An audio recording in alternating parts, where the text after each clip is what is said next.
Dapur Sehat Roja, meracik makanan lezat menjadi sehat. Kesembuhan itu binillah, atas izin Allah Subhanahu wa taala. Bismillahirrahmanirrahim. Assalamualaikum warahmatullahi wabarakatuh. Alhamdulillah wassalatu wassalamu ala Rasulillah wa ala alihi washabbihi wa mawala amma ba'd. Kaum muslimin rahimani wa rahimakumullah, para pendengar, pemirsa Roja dimanapun Anda berada. Kita panjatkan segala puji syukur kita kepada Allah Subhanahu wa taala yang telah memberikan kepada kita kesempatan, kesehatan, dan pada kesempatan kali ini kembali kita diberikan kesempatan untuk bertemu. Salam serta salam semoga selalu senantiasa Allah curahkan kepada junjungan kita Nabi besar Muhammad SAW, kepada para keluarganya, para sahabatnya, dan para pengikutnya yang selalu senantiasa istiqomah di dalam menapaki sunnahnya hingga di yaumul kiamah. Dan adapun kemudian daripada itu, maka di dalam tubuh kita ada sebuah organ, yang dimana organ tersebut merupakan wadah dari segala macam makanan dan minuman. Al-Imam Ibnu Qayyim menyebutkan di Miftah dari Sadah, organ tersebut namanya adalah Al-Ma'idah. Namanya adalah Ma'idah. Ma'idah itu sering diterjemahkan dengan lambung. Secara harfiah artinya adalah perut besar. Ya. Dimana kalau kata beliau rahimahullah ta'ala, bahwasanya ketika seseorang makan makanan, ya, kemudian makanan tersebut masuk, kemudian ditampung oleh ma'idah, yakni perut besar. Di dalam perut besar tersebut, semua makanan berkumpul. Kemudian ketika di malam hari, sehabis isya, kita disuruh bersegera untuk tidur, kemudian tidur kita miring ke kanan. Kata Imam Ibnu Qayyim al-Jauziyah, hikmahnya adalah agar makanan tersebut yang ada di ma'idah itu tidak tumpah ruah, menumpai kolbu, sehingga akan menyebabkan kesesakan dan seterusnya.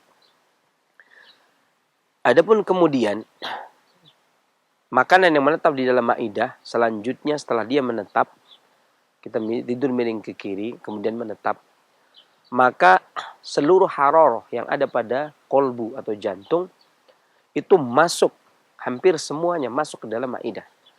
Sehingga di malam hari tubuh kita menjadi dingin. Tubuh kita menjadi dingin. Ya. Maka manakala malam hari seseorang tidur lebih butuh selimut dibandingkan dengan siang hari. Dikarenakan haroroh yang ada di tubuh sebagian besar masuk ke dalam ma'idah, kemudian dia mencerna makanan. Bahkan sekiranya ada batu yang ada di dalam perut kita, atau dalam perut besar kita, atau di dalam ma'idah kita, niscaya dia hancur. Sebagian yang sering kita dengar, ada seorang yang makan batu asal masih alami, ya, maka dia akan hancur. Kemudian makanan tersebut akan dipecah menjadi 4 materi, kata Imam Ibnu Qayyim. Ada menjadi cairan merah yang di darah, yang disimpan diserap, cairan merah darah atau cairan yang mulia ini kemudian disimpan di dalam kabid. Kemudian ada cairan kuning yang kemudian diserap, kemudian disimpan di dalam kantong empedu atau al-marorah. Kemudian sebagian lagi menjadi cairan hitam yang menjadi tihal, ya, yang disimpan di dalam tihal atau perut kecil. Ya, ini cairan hitam. Kemudian sebagiannya lagi menjadi balgom manakala dia tidak tercerna.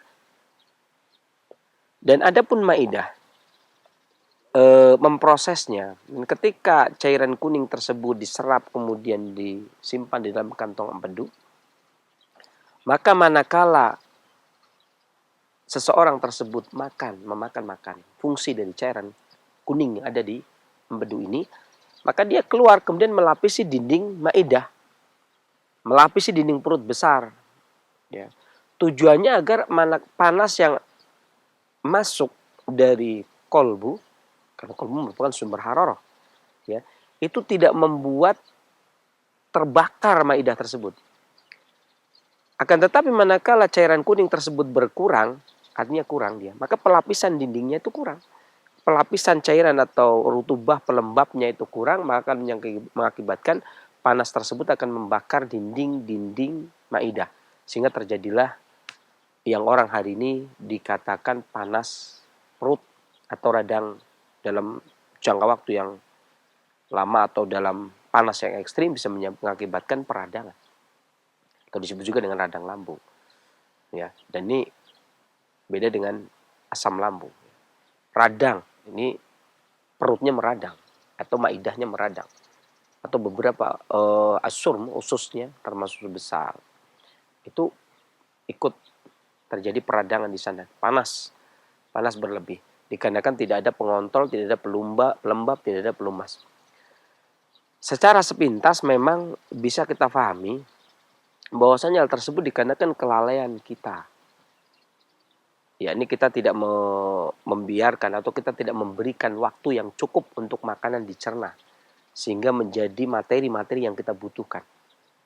Darah untuk nutrisi tubuh, kemudian cairan kuning untuk melapisi dinding perut sehingga tidak terjadi peradangan. Terkadang kelalaian kita inilah yang kemudian dibayar dengan sakitnya.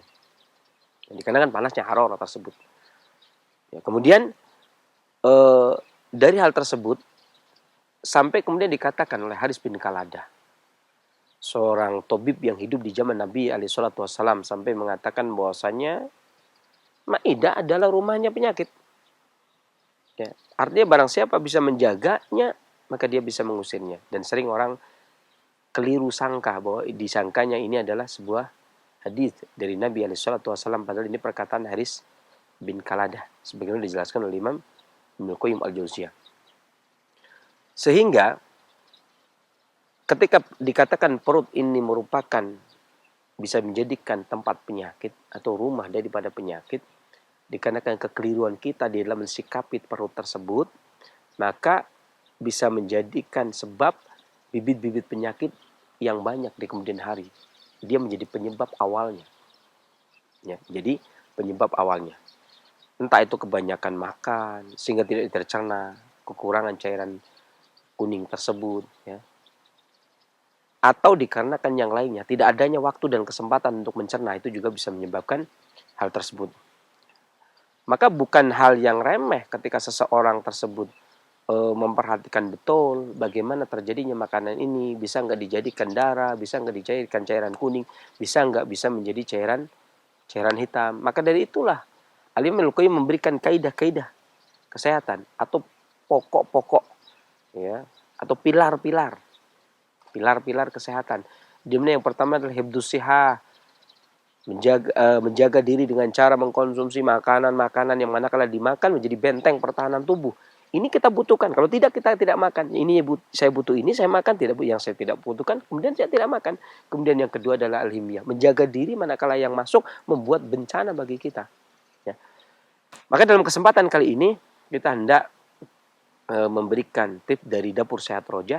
Kita memberikan tips tentang bagaimana mengatasi dan mencegah serta mengatasi serta merawat bagi orang yang terkena peradangan pada perut tersebut. Mari kita langsung ke Dapur Roja. Dari situ kita akan memberikan tipsnya.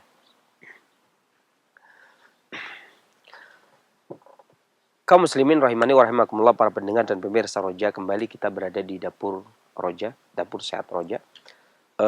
Kita berbicara tentang radang lambung atau tentang gangguan perut sehingga menjadi radang, menjadi peradangan.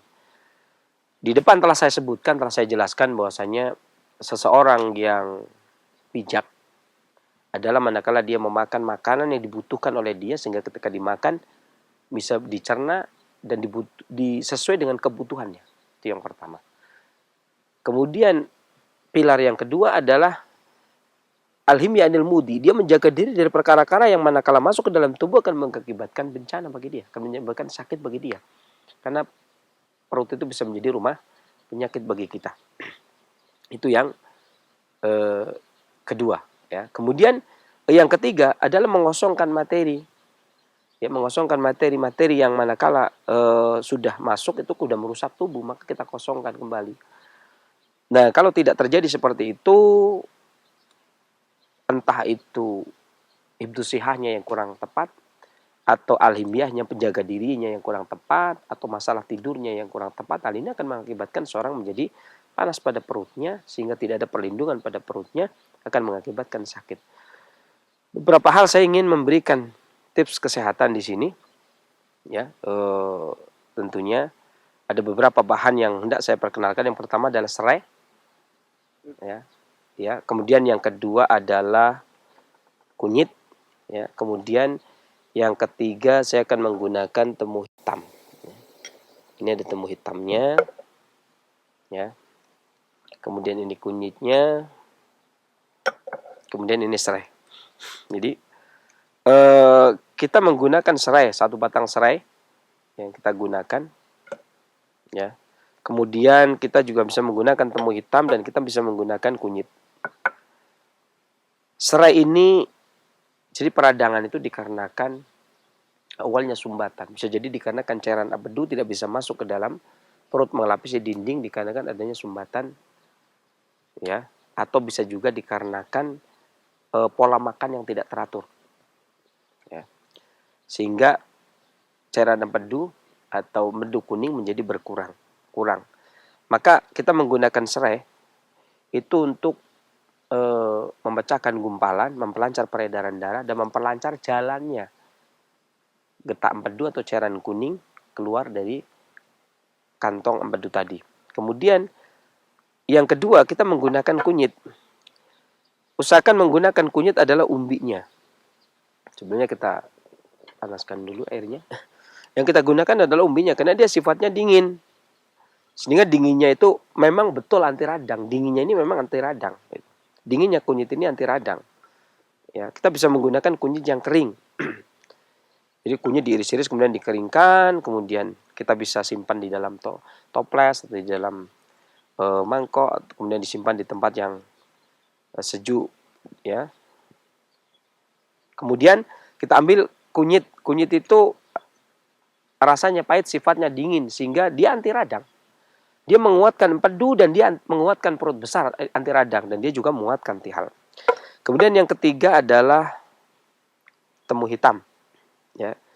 Jadi temu hitam ini bisa menghilangkan angin. Jika terjadinya angin, kemudian mengatasi, dia rasanya pahit banget, bukan lebih pahit dari kunyit. Kemudian sifatnya dingin sehingga dia bisa dimanfaatkan untuk mengatasi gangguan peradangan terutama yang ada di dalam perut karena dia umbi, dia sifat arah geraknya tenggelam sehingga dia mengatasi peradangan yang ada di dalam terutama di perut. Kita akan menggunakan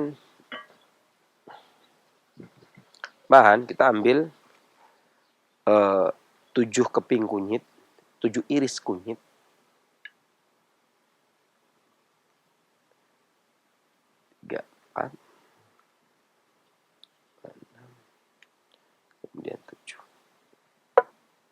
Kemudian ditambah dengan 5 iris temu hitam.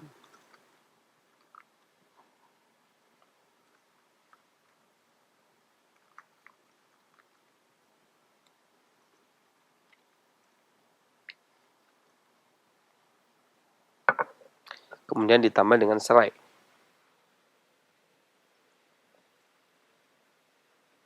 Ambil serai, gunakan serai.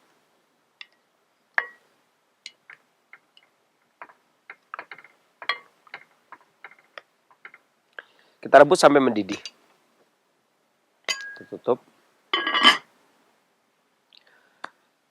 Seringnya para pengobat klasik ini memanfaatkan kunyit untuk hampir semua gangguan perut.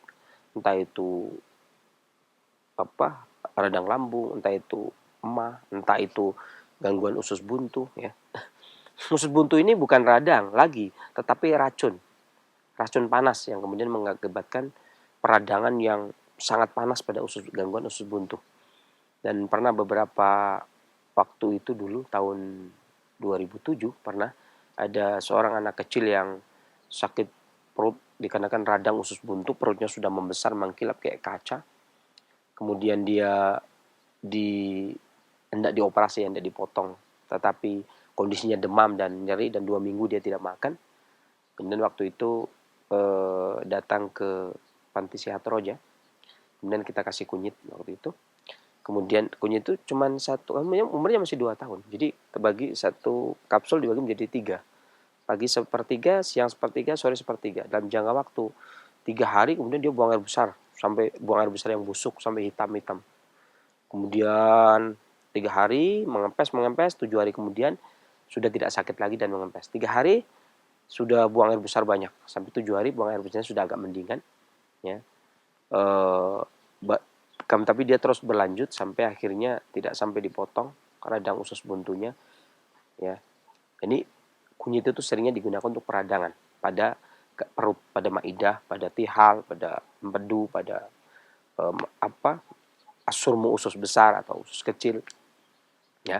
Maka kita menggunakan kunyit dikarenakan dia memang anti radang, ya. Pahitnya anti radang, kemudian pedas yang pelancar peredaran darah, kemudian temu hitam juga anti radang, kemudian pelancar peredaran darah. Tapi juga satu, temu hitam juga menguatkan jantung. Ya, temu hitam juga menguatkan jantung sehingga menenangkan pada orang-orang yang terkena gangguan radang pada lambung. Kita didihkan. Setelah mendidih ini sudah mendidih. Kita lihat ini sudah mendidih, ya. Setelah mendidih kemudian kita kecilkan apinya. Kita biarkan lebih kurang 10 menit. Dari 2 gelas air kita rebus sekitar 7 iris kunyit, ya. Kalau yang segar 2 jari. Kalau yang kering itu cukup 7 iris. Kemudian temu hitam itu sekitar 5 iris, ya. Bagi yang segar itu cukup 1 jari. Kemudian serai cukup satu batang. Kemudian kita rebus bersama dengan 2 gelas air sambil mendidih. Kecilkan apinya. Kita biarkan sekitar 10 menit, ya. Setelah 10 menit kemudian baru diangkat, baru kemudian disaring dibagi 2, ya. Kemudian diminum pagi dan sore. Diminum setelah dingin. Baik, kaum muslimin sekalian, jadi setelah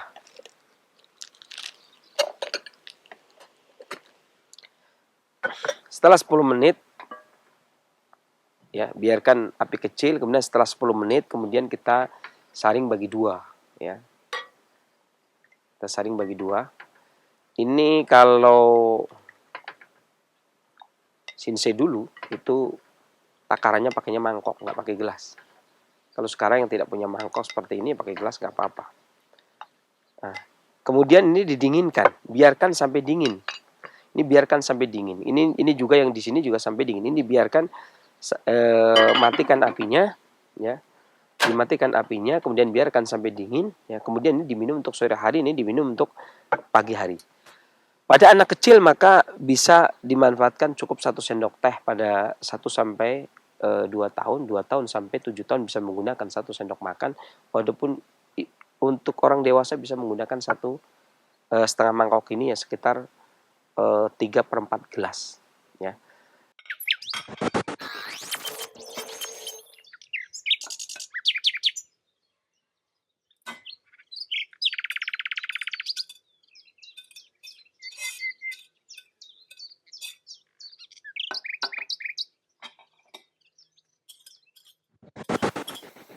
Formula ramuan kunyit dan temu hitam untuk mengatasi radang lambung dan radang usus, ya. Mudah-mudahan bermanfaat dan kesembuhan dari Allah Subhanahu wa taala. Kekurangan dari saya, inilah resep sehat dapur Roja. Mudah-mudahan apa yang kita sampaikan itu bermanfaat. Saya akhiri, bila taufiq wal hidayah, alhamdulillah rabbil alamin. Wassalamualaikum warahmatullahi wabarakatuh. Dapur Sehat Roja, meracik makanan lezat menjadi sehat. Kesembuhan itu biidznillah, atas izin Allah Subhanahu wa taala. Bismillah, Assalamualaikum warahmatullahi wabarakatuh. Alhamdulillah, hamdan katsiran thayyiban mubarakan fi kama yuhibbu rabbuna wa yardah. Asyhadu an la ilaha illallah wahdahu la syarikalah wa asyhadu anna Muhammadan abduhu wa rasuluh la nabiyya ba'da ma ba'd. Ikhwata Islam wa jazakumullah, para pendengar Radio Roja di frekuensi 100.1 FM dan 756 AM, serta pemirsa Roja TV dimanapun Anda bisa menyimak siaran kami. Alhamdulillah, di kesempatan Rabu pagi menjelang siang ini, kita akan simak kembali program Dapur Sehat Roja bersama pakar kesehatan klasik kita, Sinsi Abu Muhammad Faris Al-Kianji, hafizahullahu ta'ala. Dan Alhamdulillah, Sinsi sudah bersama kita di kesempatan ini. Kita sapa terlebih dahulu. Assalamualaikum warahmatullahi wabarakatuh, Sinsi. Waalaikumsalam warahmatullahi. Gimana kabarnya? Alhamdulillah. Alhamdulillah, sehat ya? Alhamdulillah. Baik, barakallahu fiik. Fiikum barakallah. Nah, ikhwata Islam wa jazakumullah, setelah penyampaian materi, silakan Anda dapat berkonsultasi, bertanya secara langsung seputar kesehatan atau keluhan penyakit di line telepon 0218236543 Atau Anda dapat mempersiapkan pertanyaan melalui pesan singkat di 081 989 6543. Dan kita kembali ke Sinsi Abu Muhammad. Sinsi, pembahasan di kesempatan ini berkaitan dengan mengobati dan mencegah radang lambung. Baik. Racikan kunyit dan asam jawa.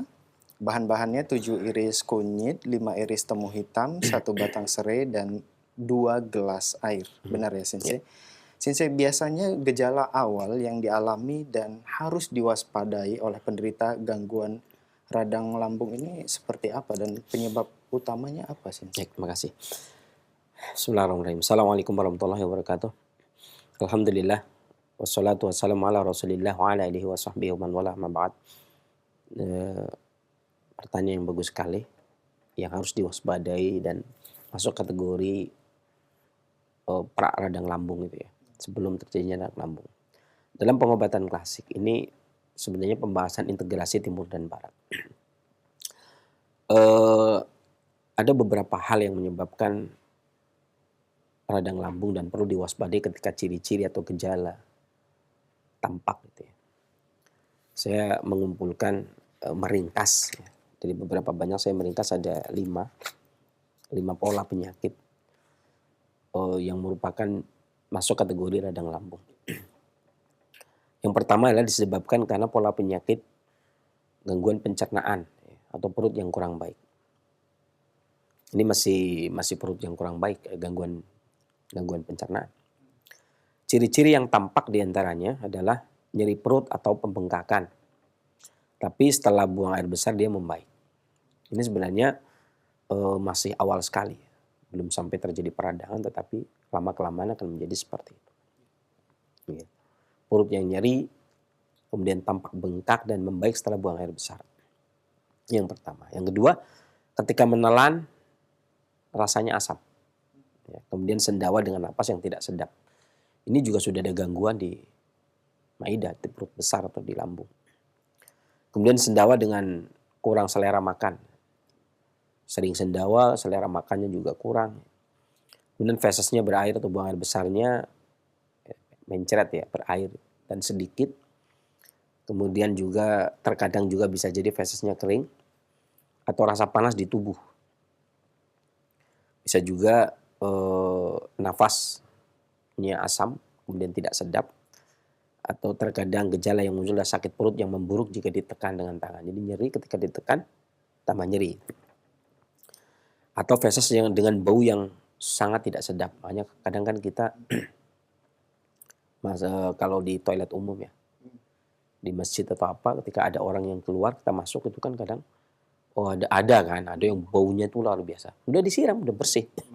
Ya baunya itu ada yang luar biasa, hidung sampai mau copot. Tapi ada juga yang biasa saja gitu kan. Dia keluar, kita masuk biasa saja. Udah disiram, udah selesai kan.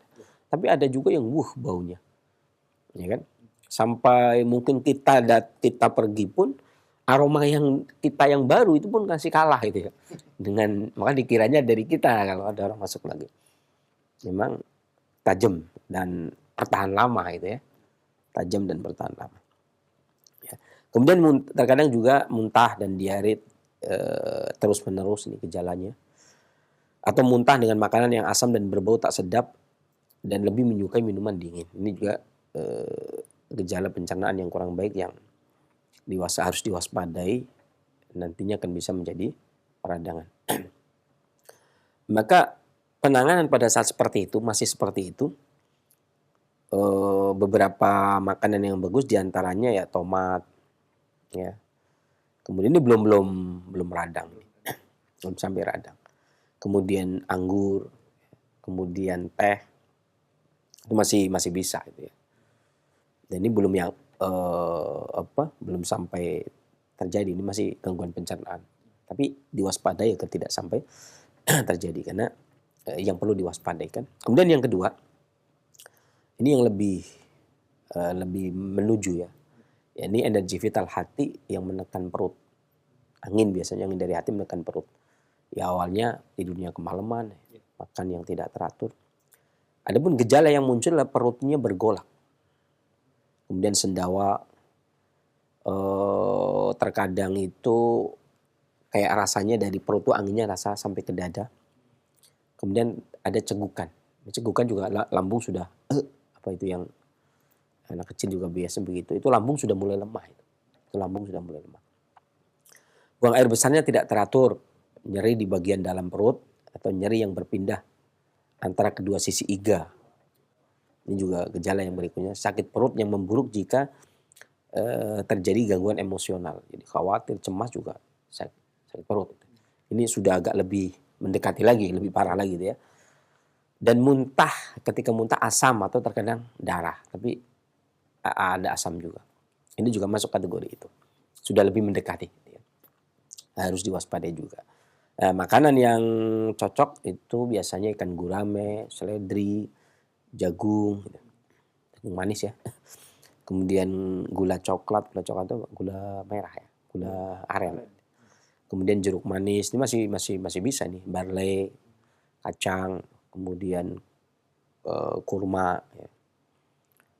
Kurma bisa, kurma kan ada kurma hitam, ada kurma merah. Kalau kita ke Saudi. Kemudian jamur putih, ini masih bisa digunakan untuk penanganan, sehingga tidak sampai terjadi radang lambung. Ini makanan yang diperlukan. Kemudian yang ketiga adalah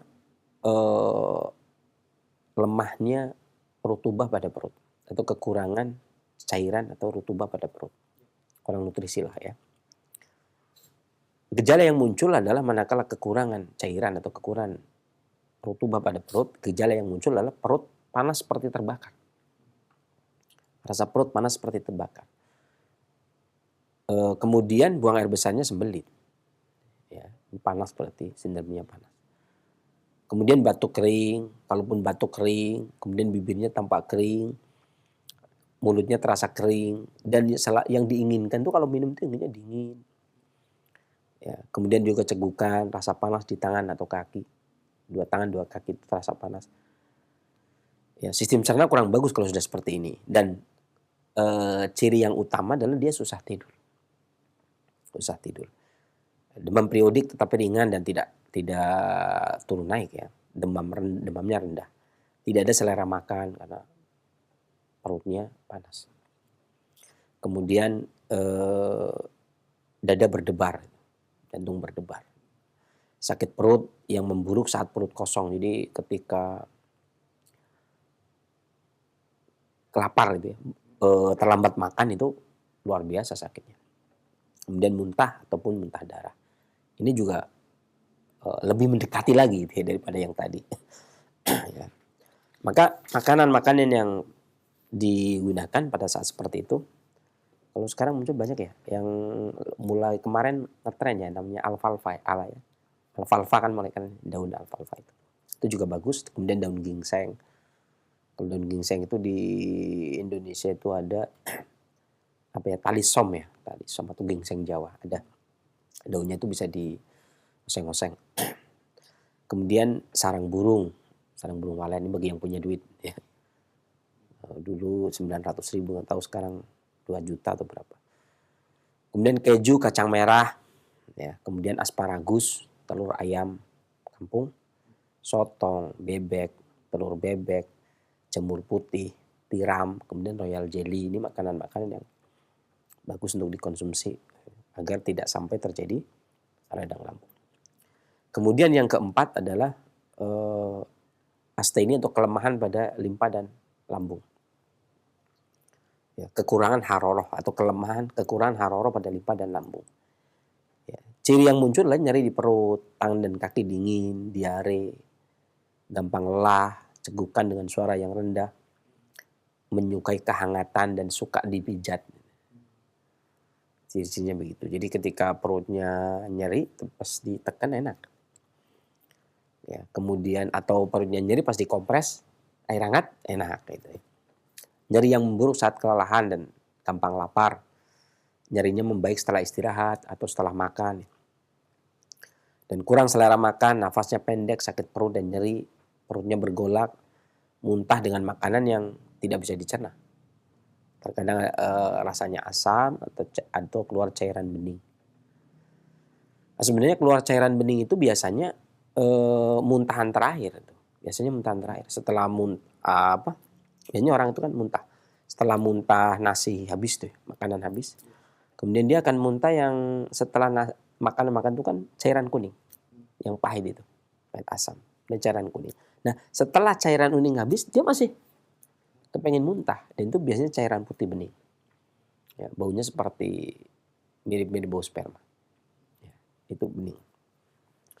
Ini orang yang kalau nggak sakit seperti itu dia nggak merasakan. Kecuali ini yang sehat tapi sampai seperti itu, ini biasanya yang mabuk yang sangat luar biasa sekali. Ini biasanya kalau orang-orang yang pada naik pesawat nggak, naik laut, naik kapal laut, ya, naik kapal laut. Ini biasanya kalau antum mewawancarai para nelayan-nelayan yang baru, ya, yang tukang pemabok tentunya, yang banyak gampang mabok ya, kondisinya itu gampang masuk angin.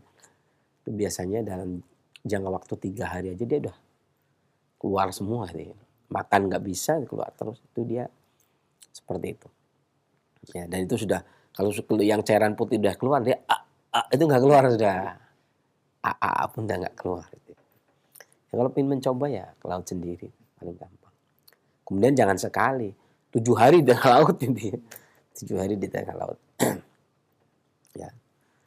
Dan dulu zaman saya masih belajar kan begitu tuh. Kalau masih belajar nanti ada apa kemudian ke laut. Pas tahun berapa itu ya? Pas habis selesai belajar pamitan sama guru, saya mau ke ini dulu. Habis itu pas pamitan sama harusnya jam nanti saya mau pamitan, gurunya nggak ada.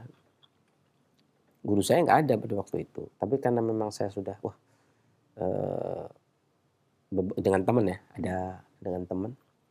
Ayolah udah nggak apa-apa berangkat. Berangkat ke laut. Qadarullah gelombang besar. Angin besar di tengah laut ini daratan nggak kelihatan ya. Pecah kapalnya. Saya terapung di tengah laut itu dari habis asar itu sampai maghrib lebih. Sampai lebih maghrib. 12 orang. 12 orang. Jadi jangan dikira saya nggak pernah. Ada ya nostalgianya, seru juga. Jadi kalaupun ada orang nelayan yang bilang nelayan sempurna, saya rasa saya lebih kayaknya. Saya pernah pecah nih di tengah laut berenang 12 orang. Saya terjun yang ketiga pas kapalnya mau tenggelam gitu ya, dan pada terjun. Saya nomor 3 terjun. Karena ada satu orang yang tidak bisa berenang, jadi harus ditolong. Ya. Coba bisa bayangin, ada satu orang yang tidak bisa berenang, tapi alhamdulillah selamat semua. Ini kenapa saya tahu cairan bening gitu ya. Tahu cairan bening, karena beberapa teman seperti itu. Sejauh ini kalau nggak sakit nggak bisa. Kalau nggak sakit atau nggak ke tengah laut nggak bisa. Kemudian kembung di perut dan raut wajahnya rapuh dan menguning. Maka kalau kondisi yang seperti ini, makanan obat yang bagus adalah ya sirip ikan hiu, kemudian ayam gitu ya, ayam kampung diungkep, kemudian sop dengan lada, kemudian adas ya, seduhan adas ya, kemudian lada kalau ada boleh lada hitam, boleh lada putih. Kemudian daging kambing. Ini kelemahan ya. Kelemahan, kurang panas pada tubuh. Kurang kehangatan, kurang haroroh. Maka daging kambing. Sebenarnya domba yang paling bagus. Domba. Kalau kambing itu agak kering soalnya. Kambing itu kan kambing Jawa maksudnya ya. Kemudian domba. Kemudian ikan gurame, bawang putih, daging sapi. Kalau daging kambing atau ayam masak bawang putih enak juga. Kemudian yang terakhir pembekuan darah di perut. Ya. Adapun ciri-ciri yang muncul atau gejala yang muncul adalah merasa kosong dan sakit di perut. Perutnya kayaknya kosong atau sakit. Nyeri yang memburuk jika dipijat. Jadi ditekan sedikit dia nyeri. Nyeri di bagian dalam perut seperti tertusuk dan terjadi pembengkakan. Nyeri di bagian dalam perut yang memburuk setelah makan. Ya. Jadi kalau tadi itu setelah makan enakan, istirahat makan membaik ya. Kalau lemah, kekurangan panas pada limpa dan perut. Kalau ini enggak, justru setelah makan lebih memburuk. Belum makan sakit, begitu makan tambah sakit. Ya. Dan tidak suka dipijat karena nggak ada angin. Nyeri di daerah yang tetap dan tidak berpindah, ini udah lebih parah lagi. Kemudian muntah darah ini udah masuk kategori radang. Obat yang bagus diantaranya kunyit. Nah, ini tadi resep tadi kan. Karena ini yang kelima ini ya, masuk kategori sudah terjadi peradangan gitu ya. Kunyit atau resep tadi, kalau sayurnya kayak terong, kemudian kedelai hitam gitu ya. Kemudian juga kepiting, kemudian bulir padi yang digiling dan pepaya. Ini mohon maaf ya, kepiting ini saya berani ngomong karena kalaupun terjadi perbedaan pendapat, MUI itu menghalalkan kepiting ya di tahun 2007. Saya punya bukunya, buku fatwa MUI. Jadi mengacu kepada fatwa MUI, ini kepiting itu dibolehkan. Karena yang sepakat haram itu yuyu. Karena yuyu kecil kan, mau dimakan juga. Jadi meninggalkan juga nggak apa-apa gitu. Tapi kalau kepiting kan masih perselisihan karena kalau mau meninggalkan kayaknya enak. Tapi rupanya berdasarkan hasil penelitian dari Profesor IPB, kemudian disepakati keluar fatwa MUI kehalalannya, dan saya punya bukunya karena saya sempat beberapa kali ngisi di MUI ya, jadi saya dikasih hadiah buku-buku tentang fatwa MUI. Jadi saya ngomong bukan, jadi jangan dikira kemudian nanti ini ngomong pakai madhab apa ini. Ya, kebanyakan di Indonesia madhab Syafi'i, ini madhab Syafi'i MUI menghalalkan. Jadi bukan karena apa ya. Tapi nggak makan juga nggak apa-apa. Jadi jangan dipaksakan. Bagi yang mau juga boleh, ini termasuk obat. Bagi yang mau ya termasuk obat. Bagi yang tidak mau nggak apa-apa. Kemudian bulir padi yang digiling, ya, beras ya, digongseng, disangrai. Kemudian juga pepaya, ini juga bagus. Selain resep, kalau obatnya resep tadi yang kita sampaikan tadi. Ini dari ciri-ciri yang bisa dicurigai menjadi penyebab radang lambung sampai ke radang lambungnya tadi saya jelaskan demikian. Selanjutnya. Baik, tadi ada disebutkan kelalaian kita, yakni kita tidak membiarkan atau kita tidak memberikan waktu yang cukup untuk makanan dicerna. Ini maksudnya gimana, Sensei? Ini masalah tidur. Ya. Karena ini hampir kebanyakan, sebagian besar para pengobat klasik itu berpendapat bahwasanya sebagus apapun makanan, kalau kita tidak memberikan waktu perut untuk mencerna makanan tersebut, ya makanan tersebut tetap tidak jadi makanan, tidak akan menjadi nutrisi. Ya. Sebagian pengobat klasik yang dari Tionghoa mengatakan makanan itu masuk ke dalam tubuh itu butuh waktu untuk mencerna. Ya kan? Masuk ke dalam perut, kemudian dicerna di dalam perut. Ini versi klasik Tionghoa dulu ya. Dicerna di dalam perut, kemudian diterima oleh tihal. Perut kecil itu ya. Nah, perut kecil ini memisahkan antara balgom, ampas, antara ampasnya dengan saripatinya. Gitu. Nah, saripatinya ini kemudian didistribusikan ke seluruh tubuh. Yang jadi masalah adalah kalau waktu mencernanya nggak ada itu ya. Jadi kita malam masih begadang, kan nggak ada. Sementara dari sisi pendapat tadi Ibnu Qayyim dalam Tibbun Nabawinya, beliau jelaskan dalam Miftah dari Sa'adah sih. Ya. Itu ketika kita tidur di malam hari, kenapa kita disarankan miring ke kanan? Karena saat itu agar makanan menetap di dalam perut, di dalam maidah. Kemudian haroroh atau panas dari kolbu, kemudian masuk ke dalam perut, kemudian dia mencerna makanan tersebut. Ini juga pendapatnya Ibnu Muflih Al-Hambali. Di dalam Adab Syariah juga beliau berpendapat seperti itu. Dan ini juga ya, artinya pendapat mazhab Hambali ya, dan juga pendapat yang dipegang oleh mazhab Syafi'i karena dijelaskan pula oleh Al-Imam Masyuyuti gitu kan, dan dipegang pula oleh pendapat Maliki karena dijelaskan juga oleh Al-Imam Al-Qurtubi. Jadi 3 mazhab itu sepakat seperti itu. Jadi ketika tidur miring ke kanan, intinya begitu. Kemudian diberikan waktu. Makanya kita dianjurkan makan malam itu maksimal sebelum Isya. Ya kan? Karena setelah Isya itu kita tidak diperkenankan bercakap-cakap dengan obrolan yang tidak bermanfaat gitu. Karena yang lebih bermanfaat adalah tuntutan tubuh untuk istirahat.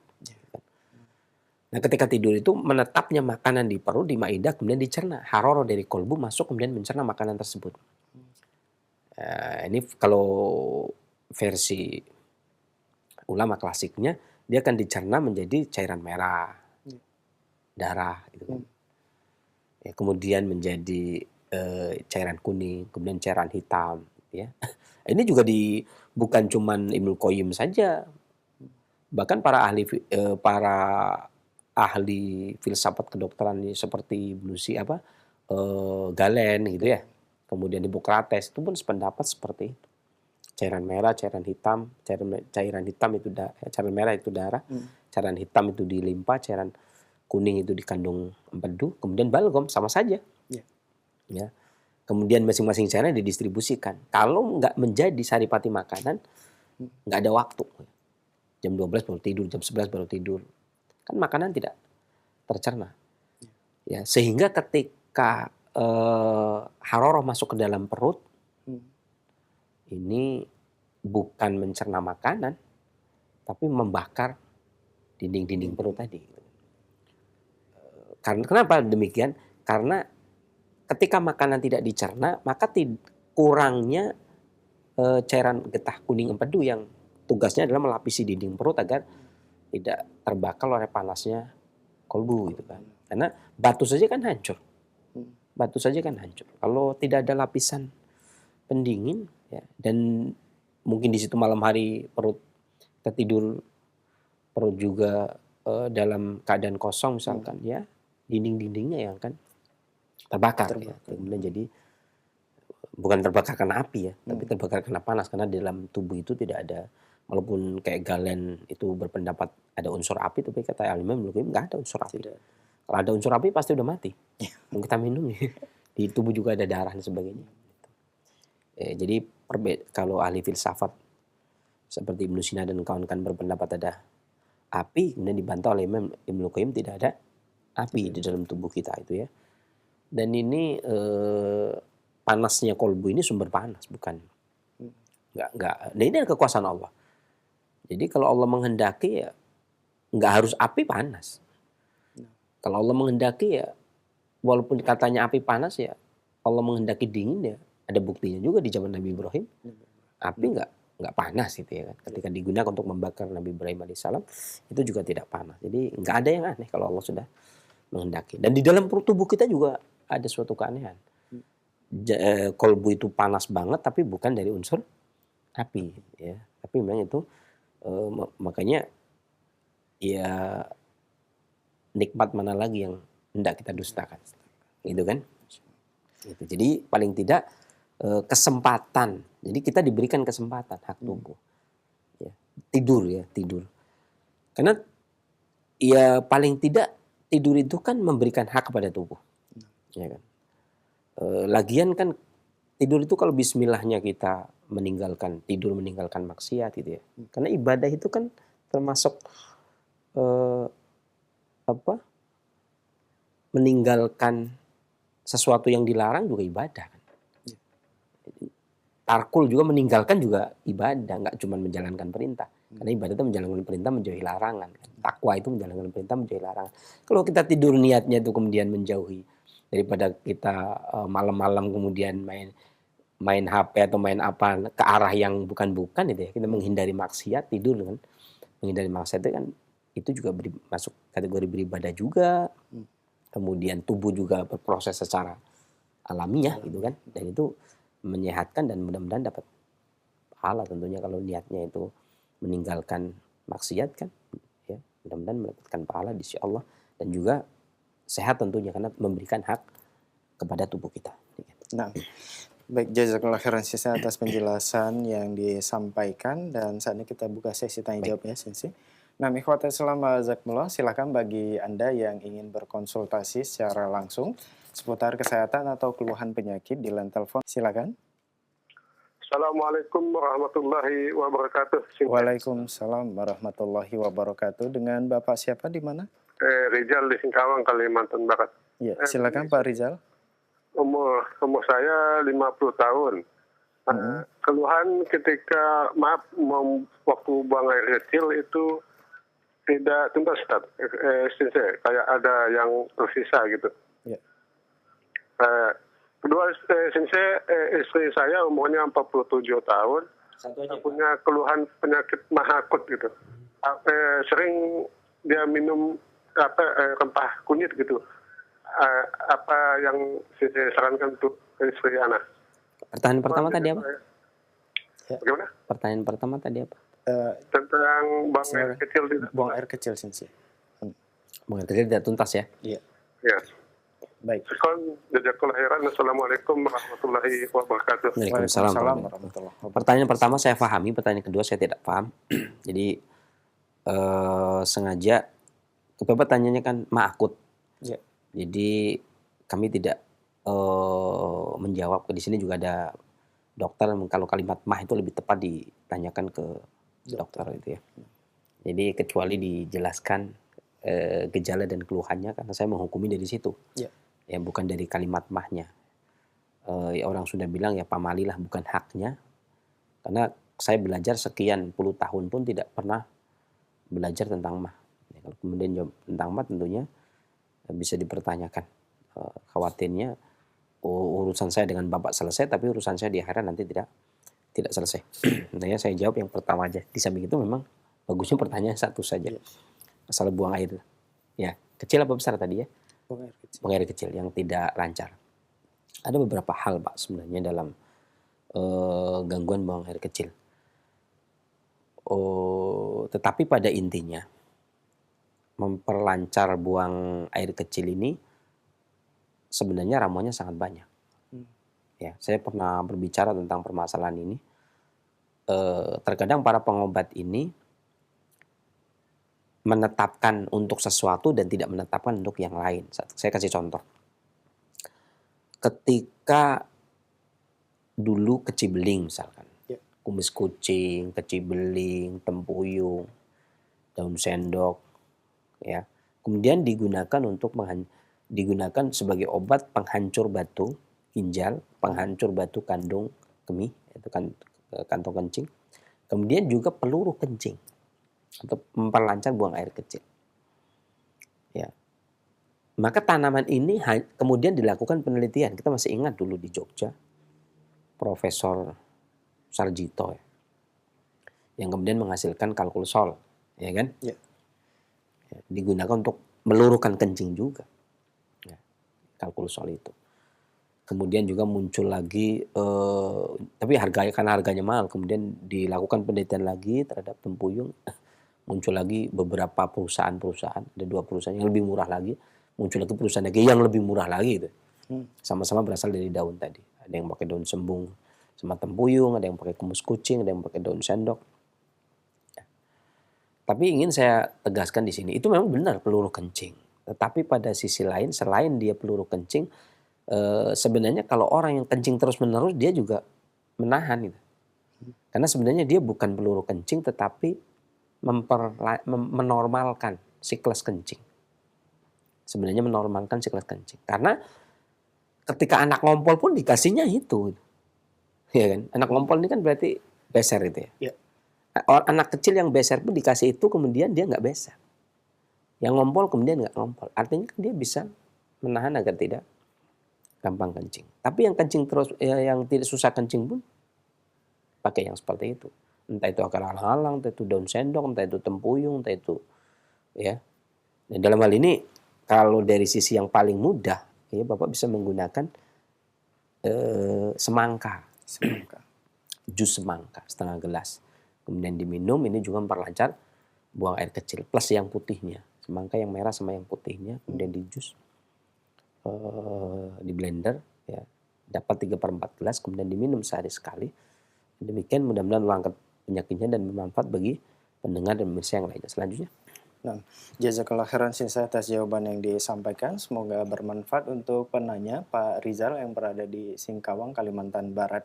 Nah, ikhwata Islam, jazakallah, masih kami buka kesempatan bagi Anda yang ingin berkonsultasi secara langsung seputar kesehatan atau keluhan penyakit di line telepon. Ya, halo. Halo. Assalamualaikum. Waalaikumsalam warahmatullahi wabarakatuh. Dengan Ibu siapa di mana?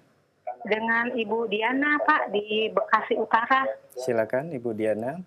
Mohon terlebih dahulu dikecilkan volume televisi atau radionya. Iya, halo, Assalamualaikum. Waalaikumsalam warahmatullahi wabarakatuh. Sebentar, saya matikan dulu sebentar ya. Ya, Di Bekasi Utara. Halo. ya silakan Ibu langsung ke pertanyaannya. Ya, ini Simse. Berapa bulan yang lalu, mulai dari Januari kemarin ya, itu perut saya di ulu hati sama di tengahnya tuh sakit. Setiap mau makan seperti penuh. Terus juga ada ini di belakang pinggang saya selalu sakit juga. Ya. Kalau ditekan kayak nyeri gitu. Nah, terus kayak saya pernah ke dokter ya, katanya ini lambung katanya kan. Terus dikasih obat, cuma setelah dikasih obat masih aja seperti itu, Sinse. Itu seperti apa Sinse ya pengobatannya apa? Apa bisa langsung ke tempat pengobatan yang gimana gitu? Baik. Baik, itu Cukup. saja Ibu pertanyaannya. Iya. Baik, mohon ditunggu jawaban dari Sinse. Terima kasih Ibu. Ya. Silakan Sinse. Sebenarnya ini tadi resep yang sedang kita bahas tadi. Kalau Ibu tadi melihat dari awal, maka resep yang tadi kita bikin itu bisa digunakan atau cara di ini ya setelah selesai ya, gitu ya. Kemudian kalau untuk cara melihat rekaman tadi gimana? Ya. Setelah selesai kemudian nanti di setel ulang, Ibu bisa catat ya. Atau setidaknya kalau memang belum punya ya, ini kayaknya bahan-bahannya itu nggak lengkap. Sebenarnya satu ibu jari kunyit saja, kemudian diparut, ditambah air sedikit juga bisa. Kalaupun pakai kunyit saja. Ataupun kalau pakai buah, satu buah pepaya yang masak kemudian dikupas, suci dengan air masak, diberi sedikit garam, kemudian dipotong-potong, kemudian dimakan. Ini kalau untuk buahnya. Ya, atau kalau nggak ada kunyit, boleh pakai daun salam juga boleh.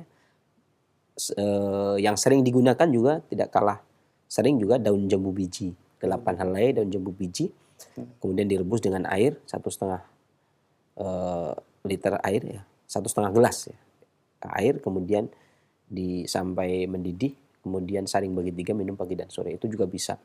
Ya. Dan kalau ibu mau menggunakan resep yang ini tadi, itu juga bisa di start dari awal. Demikian benar-benar langkat penyakitnya dan bermanfaat bagi para pendengar dan pemirsa yang lainnya. Selanjutnya. Baik, jazakallah khairan Sinsa atas jawaban yang disampaikan. Semoga bermanfaat untuk penanya Ibu Diana yang berada di Bekasi Utara. Nami Khotai Selamat Zakumullah, silakan masih kami buka kesempatan bagi Anda yang ingin bertanya secara langsung. Ya, halo. Silakan. Halo, Assalamualaikum. Waalaikumsalam warahmatullahi wabarakatuh. Dengan Ibu siapa di mana? Ibu Helmi dari Padang. Iya. Ya, Bu. Silakan Ibu. Iya, saya nanya di luar tema. Ada benjolan di payudara saya. Itu katanya tumor, tapi tumornya alhamdulillah katanya tumor Cina. Cuma apa seharusnya yang saya konsumsi? Ya, baik. Ibu, keluhannya saat ini apa Bu yang dirasakan? Sakit nggak benjolannya? Yang benjolan di payudara itu. Ya. Uh-uh. Ya, terputus kan. Ya. Ya, silakan Sisi. Ya. Benjolan ya, benjolan payudara tadi. Ya. Sebenarnya hampir semua benjolan payudara itu benjolan ya, nggak cuman payudara, tapi semua benjolan yang ada di dalam tubuh itu ya dari makanan dan minuman yang kita konsumsi. Ya. Kalau saya lihat di risalah saya ini, di risalah Qawaidul Asasiyah fi Ulumit Tib, ini dijelaskan bahwasanya ketika makanan dicerna itu menjadi 4 cairan, jadi cairan merah, cairan kuning, kemudian cairan hitam, ya, dan cairan yang terakhir adalah balgom. Nah, balgom ini yang kemudian lebih mudah untuk menjadi benjolan. Ya. Ini pun ketika kondisi badan itu tidak maksimal, di dalam fungsinya itu tidak maksimal. Misalkan tadi diawali dari tidur yang terlalu malam, ya. Kemudian makanan yang ada itu lebih cenderung menjadi balgom lebih cenderung menjadi lemak, lebih cenderung menjadi balgom, lebih cenderung menjadi ampas gitu ya.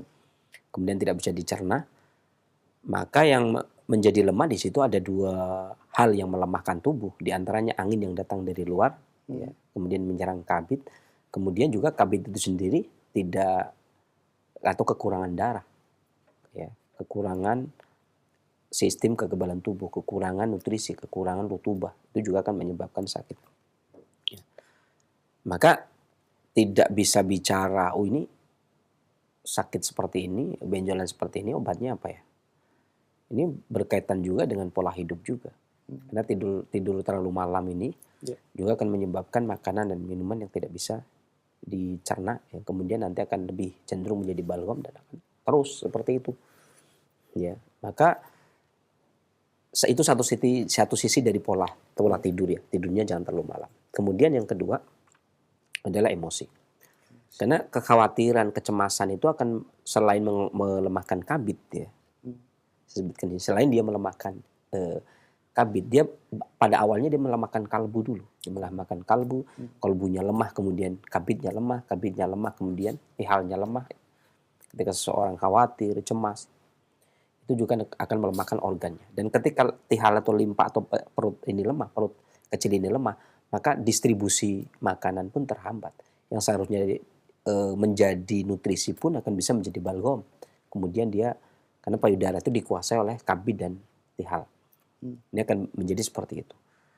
Artinya bukan cuma makanan. Bukan cuma makanan. Kan hari ini kan ada beberapa makanan hari ini yang kemudian memicu timbulnya penyakit degeneratif. Ya. Makanan-makanan yang kemudian memicu timbulnya kanker, memicu timbulnya tumor gitu ya. Banyak sekali. Tetapi kalau tubuh kita bisa menggiling kan tidak. Saya kasih contoh begini. Kalau di dalam penelitian entah itu dari Italia, ya, gula pasir itu kan memicu timbulnya benjolan. Gitu kan. Tetapi orang-orang tua kita yang dulu minum teh, apa ya, orang Tegal istilahnya nasgitel ya, panas, ginya itu legi, telnya kental gitu ya, panas, legi, kental. Mereka kan ya pada awalnya sih gula batu ya. Di zaman VOC gula batu. Zaman kebelakang ini kan gula pasir. Satu gelas kecil aja 3 sendok. Ya, dan mereka tidak seperti itu. Gitu. Tidak ada benjolan. Makanya terkadang makanan pun iya betul. Makanan itu akan menyebabkan. Tetapi kembali ke tubuh kita. Bagi siapa gitu kan. Bagi siapa gitu kan. Karena terkadang 10 orang yang minum gula pasir tapi yang kena 1 misalkan. Kan nggak bisa kemudian di-judge. Gula pasir dong. 10 orang makan gula pasir, yang kena diabetes 1. 10 orang yang makan gula pasir, yang keropos tulangnya 1. 10 orang yang kena gula pasir, kemudian yang kena tumor 1 misalkan. Kadang nggak bisa di-judge. Tetapi bagi orang tersebut, misalkan, oh saya makan penyebabnya makanan yang berpengawet, makanan yang ada pewarnanya, makanan yang ada pengentalnya, atau ini dan itu. Ya berarti dia sudah tahu, maka yang dihindari adalah yang itu, yang menimbulkan itu, ya kan? Oh kalau saya kayaknya kalau nggak ngebet kalau makan gula pasir, tapi kalau makan yang berwarna, ya, nah ini berarti yang hindari yang seperti itu, karena masing-masing orang ini memiliki sensitivitas terhadap sesuatu tersendiri, gitu kan? Karena tabiat orang kan berbeda. Ada orang yang makan cabai kemudian benjolannya nyeri, gitu ya. Ada yang makan cabai justru enak-enak saja gitu ya. Ada yang makan gula pasir kemudian benjolannya membesar, ada yang tidak. Hanya di sini pun kita tidak bisa menyalahkan sepenuhnya kepada makanannya ya, kembali kepada orangnya. Karena sampai detik ini meskipun di Italia itu penelitian Italia pada tahun 99 ahli farmasi di sana kemudian mengatakan gula pasir itu memicu timbulnya tumor, kemudian diabetes, kemudian pengeroposan tulang gitu ya. Akan tetapi sampai detik ini WHO kan belum mengamini, artinya belum ketok palu, oke kan. Artinya masih penelitian itu masih butuh waktu dan nggak tahu berapa orang lagi yang harus bisa diterima, gitu kan. Tetapi kembali kepada diri kita, apakah kita bisa mencerna apa tidak? Meskipun secara logika makanan yang sudah dipanasi lebih dari 400 derajat Celcius seperti tadi ya gula pasir atau coklat batang sebagainya, itu tentunya susah dicerna. Tapi akan menjadi benjolan atau tidak itu bergantung pada masing-masing badan. Gitu ya. Itu. Jadi hati limpa yang tidak harmonis, bagaimana limpa itu tidak bisa mentransmisi makanan dan mendistribusikan makanan akan menjadi balgam, itu juga akan jadi masalah. Tidur kemalaman, fungsi hati yang lemah, kekurangan darah, sehingga basic pertahanan tubuh menjadi lemah, itu juga akan menjadi masalah. Emosi juga yang melemahkan kolbu dan melemahkan organ lain, itu juga akan menjadi masalah gitu ya. Jadi tidak sesederhana itu kemudian katakan apa sih obatnya? Kalau obatnya itu kan seakan-akan kalau 1 tambah 1 berapa sih? Kan gitu ya, kesannya kan begitu ya. 2. Tapi kita tidak berbicara seperti itu. Yang dimaksud 2 itu apakah 1 tambah 1 itu adalah pisang goreng 1, kemudian tahu goreng 1. Ini kan harus dibahas juga. Jangan cuma angka. Jadi kalau cuma angka kan nggak kebayar lah. Artinya kalau kita ditawari, paling tidak saya ingin menyebutkan juga apa yang harus ibu lakukan. Dan orang hari ini itu yang paling tidak kerasa adalah emosional, kekhawatiran, kecemasan. Ya, karena hampir ini pola alam ya. Kenapa ini? Akhir-akhir ini dari sebelum bulan Ramadan, sebelum bulan Ramadan tuh beberapa bulan, 3 bulan ke belakang ya. 3 bulan. Jadi Syawal, ya Dzul Qa'dah, Syawal, Ramadan, dan sebelum Ramadan, kalau nggak salah, kalau nggak Rajab, Sa'ban itu pasien itu 90 dari 100 orang itu jantungnya rata-rata lemah. 90 dari 100 orang itu jantungnya rata-rata lemah. Dan 99 dari 100 orang itu kekhawatiran cemasnya tinggi. Terus tinggal berapa? Dan yang satunya yang ngobatin aja yang cemas itu ya. Aduh kacau ini. Ini memang benar-benar saya bikin studi itu agak bingung juga hari ini. Kenapa bisa begini? Bahkan dan itu bermacam-macam. Penyebabnya bermacam-macam. Ada yang dia cemas karena nonton TV. Nonton TV. Ada yang cemas karena nonton TV. Ada yang dia gemes kan nonton TV, dia gemes sendiri. Astagfirullahaladzim. Dia kan biarin aja. Jadi kita ini kalau kita suka TV nggak apa-apa. Ada TV nggak apa-apa di rumah. Ya, tapi jangan tonton gambarnya, kan sukanya sama TV. TV-nya aja. Dipelototin aja TV-nya, nggak usah diurusin gambarnya gitu kan. Kalau ngurusin gambarnya itu beda lagi fikihnya gitu ya. Anda suka TV ya beli TV itu dudukin saja kayak saya waktu itu dulu kan. Saya itu suka parabola, pingin punya parabola, saya beli parabola saja. Tapi nggak punya TV, ya nggak main juga rupanya. Saya ada parabola gantung, TV-nya nggak ada. Kan sukanya parabola, nggak suka TV kan. Saya nggak suka TV, tapi suka parabola, pasang parabolanya. Sekarang udah nggak suka parabola, ya kan. Sukanya TV, ya TV saja, nggak usah main gitu ya. Nggak ada apa, nggak ada. TV, kan sukanya TV. Jadi yang jadi masalah itu rupanya. Saya tanya, kok bisa ya? Ya. Makanya saya sempat mikir, apakah acara saya radio saja ya, visualnya TV. Kadang-kadang ada orang yang stres karena lihat TV gitu ya. Kacau juga. Soalnya kan kadang-kadang pertama memang TV Roja saja, lama-lama pingin lirik ke tempat lain. Kayaknya anak saya pingin apa gitu kan, kayaknya tambah channel gitu ya. Itu ya repotnya begitu. Kalau bisa istiqomah mah bagus ya. Ya kalau bisa istiqomah loh ya. Kalau yang jadi masalah adalah susahnya istiqomah. Itu dan beberapa orang yang tumor pada nggak jinak gitu ya, itu juga dari medsos, dari informasi, nggak mau ngelihat TV tapi ngelihat HP sampai jam 12, itu juga masalah. Dan ini nggak cuma ibu-ibu ya, anak-anak pun hampir 100% anak-anak yang datang sakit itu saya katakan nonton HP-nya sampai maghrib saja ya. Wah, masa sampai maghrib? Kan biasanya sampai jam 11, 12. Astagfirullahaladzim. Kebanyakan seperti itu. Jadi nggak TV tapi HP. Nggak HP tapi TV. Makanya saya katakan tadi, emosinya tidak terkendali 99 dari 100 orang. Berarti yang tidak cuma satu. Itu aja kadang-kadang. Satu hari 100 orang itu yang agak waras, pikirannya nggak kacau gitu ya, nggak galau, itu satu. Kadang besoknya lagi dari 100 orang 100% gitu ya, nggak ada yang benar. Ibu, benar Bu ini. Serius ini kalau saya seperti ini. emosi untuk saat ini tuh serius. Jangan khawatir, jangan cemas, jangan sedih. Gitu. Ya, kalau ibaratnya sedih sudah ada yang sedih, khawatir sudah ada yang khawatir, cemas sudah ada yang cemas. Giliran yang belum nggak ada itu yang kita nyari yang nggak ada. Adapun obat sistem klasik itu ketika mengecilkan benjolan itu namanya timbunan lembab. Timbunan lembab. Bahan obat timbunan lembab ini saya tulis di sini. Saya menulis ada namanya Qawaidul Asasiyatu fi Ulumit Tibb. Ya, ini beberapa di antara tabiat obat yang bisa digunakan.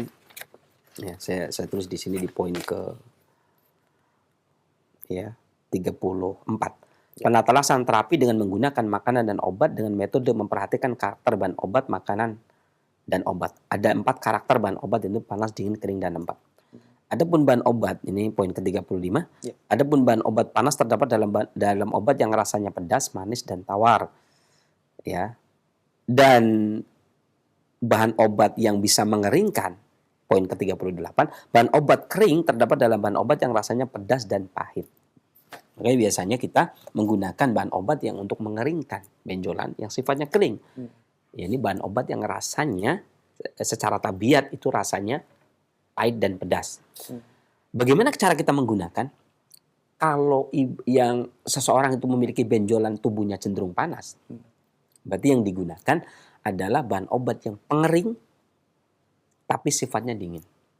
Tapi kalau dia cenderungnya dingin, kan kita tidak tahu ya, beliau itu cenderung dingin atau cenderung panas. Tapi biasanya kalau kanker, kalau yang bukan tumor jinak yang tumor enggak jinak ya, yang sudah masuk kategori kanker itu biasanya masuk kategori panas.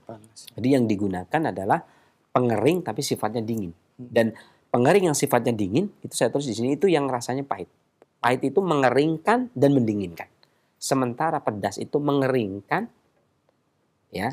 tapi memanasi. Gitu. Makanya kadang-kadang cabai itu beberapa orang yang punya benjolan menjadi nyeri karena dia panas, dioper-koprek sama dia. Karena dia memperlancar. Nah tergantung ibu, kalau cenderung tubuhnya, atau minumnya saya lebih suka minum hangat. Kalau lebih suka minum hangat, berarti bahan obat yang digunakan adalah yang memiliki rasa pahit. Seseorang yang lebih cenderung minum hangat berarti tubuhnya dingin. Berarti lebih cenderung ke arah pedas. Ya. Tapi kalau minumnya dingin, berarti tubuhnya panas. Lebih cenderung minumlah obat yang rasanya pahit. Karena pahit itu mendinginkan, kemudian dia juga mengeringkan. Habatus soda. Ya. Habatus soda itu memiliki rasa yang pahit, kemudian memiliki rasa sedikit pedas. Jadi bagi orang yang ini kan ibu nggak mengatakan cenderung panas atau cenderung dingin. Makanya saya katakan habatus soda. Habatus soda itu pedasnya bisa digunakan untuk orang yang penyakit tipe dingin dan pahitnya bisa digunakan orang yang penyakitnya tipe panas. Ya. Kalau ibu cenderung tipe panas, habatus soda bisa. Cenderung dingin juga habatus soda bisa karena dia pahitnya bersifat dingin, pedasnya bersifat panas. Ya. Dan dua-duanya mengeringkan gitu. Habatus soda punya daya pengering dalam pahitnya, punya daya pengering dalam pedasnya. Jadi dua kali lipat dibandingkan dengan obat lain. Ibu bisa menggunakan habatus soda 1 sendok teh, kemudian dikunyah. Ya, kemudian dikunyah, kemudian ditelan, minum air hangat, lakukan pagi, siang, dan sore. Ya, ini cara pengobatan klasik itu melihat cara kerja obat dari sisi tabiat. Karena nanti ada bahan obat melihat dari sisi filsafat, dari sisi tabiat ya. Dan ini biasanya pengobat klasik lebih cenderung ke arah sisi tabiat, berdasarkan tabiat tanaman obat tersebut dipadu dengan tabiat pasiennya. Demikian mudah-mudahan mengangkat penyakitnya dan bermanfaat bagi para pendengar dan pemirsa yang lainnya. Selanjutnya. Baik, jazakallah khairan Sensei atas jawaban yang disampaikan. Semoga bermanfaat untuk penanya Ibu Helmi yang berada di Payakumbuh, Sumatera Barat. Nah, selanjutnya kami beralih ke pertanyaan melalui pesan singkat di kesempatan ini. Sudah banyak pertanyaan yang masuk. Kami awali dari hamba Allah. Assalamualaikum warahmatullahi wabarakatuh. Waalaikumsalam warahmatullahi wabarakatuh. Sensei, saya mengidap radang lambung dengan gejala perut panas, dada menyesak mengakibatkan napas saya pendek, kepala sakit, bahu pegal sudah hampir 2 bulan. Dan makanan saya jaga tidak pedas dan tidak asam. Apakah proses penyembuhannya, Sensei? Mohon nasihat. Selain tadi resep yang disampaikan, kalau hendak menggunakan obat, termasuk obat kalau tadi kan makanan ya. Kalau hendak menggunakan obat, ini tadi resep makanan sebagai obat. Kalau ini yang obat dan bukan makanan, bisa menggunakan 1 ibu jari temulawak, kemudian diparut seduh pakai air, setengah gelas air hangat, boleh ditambah garam sedikit, kemudian diaduk rata, kemudian disaring, baru kemudian diminum. Lakukan pagi dan sore setelah makan. Demikian, mudah-mudahan angkat penyakitnya dan bermanfaat bagi para pendengar di Indonesia yang lainnya. Selanjutnya. Baik, syukran Sensei atas jawabannya. Dan pertanyaan berikutnya masih dari pesan singkat kembali. Assalamualaikum warahmatullahi wabarakatuh, Sensei. Sensei, untuk mengobati lambung yang sudah parah bagaimana? Kemudian saya gejala sering masuk angin, dikasih makan sakit, sudah menghindari makanan pedas dan asam, santan, dan itu masih belum sembuh, Sensei. Konsumsi apa yang sebaiknya dilakukan? Ada beberapa hal ya. Saya resepkan yang makanan dan yang obat. Adapun yang obat bisa menggunakan 1 genggam akar bunga matahari. Ini yang obat dulu kalau dapat gitu ya. Kan ada pohon bunga matahari itu yang ada kuacinya, akarnya. Akar pohon bunga matahari. Kemudian ditambah dengan 1 sendok teh adas, ya. Kemudian ditambah dengan 1 ibu jari umbi kunyit, ya. Kemudian direbus, ya, dengan 2 gelas air sampai mendidih. Kemudian kecilkan apinya, biarkan 10 menit, saring bagi 2, minum pagi dan sore. Ini untuk obat. Karena akar bunga matahari itu obat. Bukan makanan, gak ada orang makan akar bunga matahari. Ya. Kemudian yang kedua, bisa menggunakan, ini makanan ya, 1 ibu jari kunyit, ya, dan 1 jari telunjuk kencur. 1 ruas jari telunjuk, bukan 1 telunjuk ya. 1 ruas nih, ujung ya. 1 ruas ujung kencur, kemudian 1 ruas ibu jari. Ya. Kemudian keduanya diiris tipis, kemudian direbus. Dengan 1 gelas air sampai mendidih, kecilkan apinya, biarkan 10 menit, ya, kemudian diminum. Kalau untuk minum 2 kali sekali rebus, ya berarti tinggal dikalikan saja. Kencurnya 2, kunyitnya 2, ya. Kemudian saring bagi 2, minum pagi dan sore, ya, setelah makan. Demikian, mudah-mudahan angkat penyakitnya dan bermanfaat bagi para pendengar Indonesia yang lainnya. Selanjutnya. Nah, syukur saya atas jawaban yang disampaikan. Semoga bermanfaat untuk penanya. Selanjutnya masih pertanyaan melalui pesan singkat kembali. Assalamualaikum warahmatullahi wabarakatuh, Sensei. Sensei mau tanya, perut saya terasa penuh dan keluhan pusing sudah 6 bulan. Ini apa yang harus saya konsumsi, Sensei? Syukran. Jadi perut penuh itu kadang penuh karena angin, kurang tidur, atau penuh karena dahak. Jadi makanan yang tidak tercerna. Pusing, iyalah, dari perut ke kepala juga pusing. Orang lapar belum makan juga pusing, kekenyangan juga pusing. Ini pusingnya juga dari perut. Nah, saya menganjurkan untuk mengunyah seujung jari kelingking kencur, lakukan pagi dan sore. Karena kencur itu hangatnya bisa membuang dahak dan juga bisa membuang angin. Ya, lakukan pagi dan sore. Demikian, minum air hangat. Mudah-mudahan Allah angkat penyakitnya dan bermanfaat bagi para pendengar Indonesia yang lainnya. Selanjutnya. Baik, jazakallah khairan Sensei atas jawabannya, dan kita beralih ke pertanyaan melalui line telepon. Silakan bagi Anda yang ingin terhubung, berkonsultasi berkaitan dengan penyakit atau kesehatan. Ya, halo. Halo. Assalamualaikum. Waalaikumsalam warahmatullahi. Ya. Sebelum dilanjutkan, mohon maaf Bapak, dikecilkan terlebih dahulu volume televisi atau radionya.